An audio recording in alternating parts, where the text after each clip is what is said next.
The Women of Color Project is an Instagram-based community organization that aims to inspire and empower young women of color.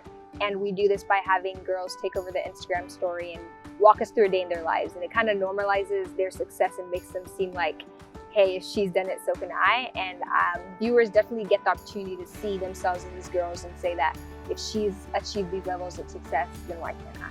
The Women of Color Project was not hard to start. Because it was the summer after sophomore year, I had a lot of time on my hands.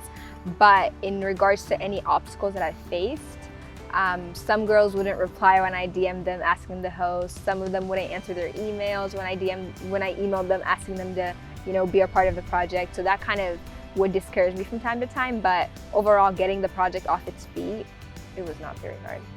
It was about 6 or 7 months in.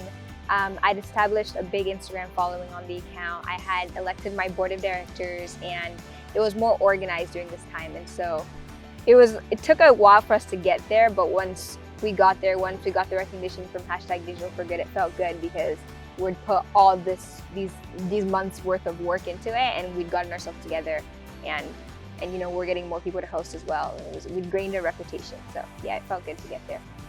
The coolest story from this project that I've seen so far will have to be that of Kimmy. She is a first-generation Latina from California, and she talked to us about how she came to the decision of going to Yale rather than Stanford.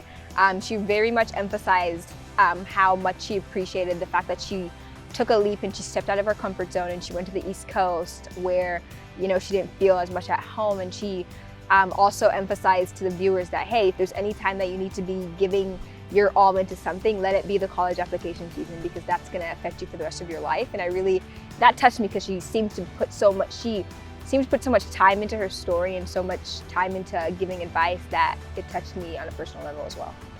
There's definitely a lack of representation of women of color in media, and so us being able to showcase women of color for who they truly are in a positive light, I feel like it's setting an example for things like YouTube and TV, just kind of like give young girls people to actually look up to and people to say, hey, if she's gotten there and she looks just like me, of course I can as well. And so I feel like we're impacting and we're tackling the whole race issue in that way.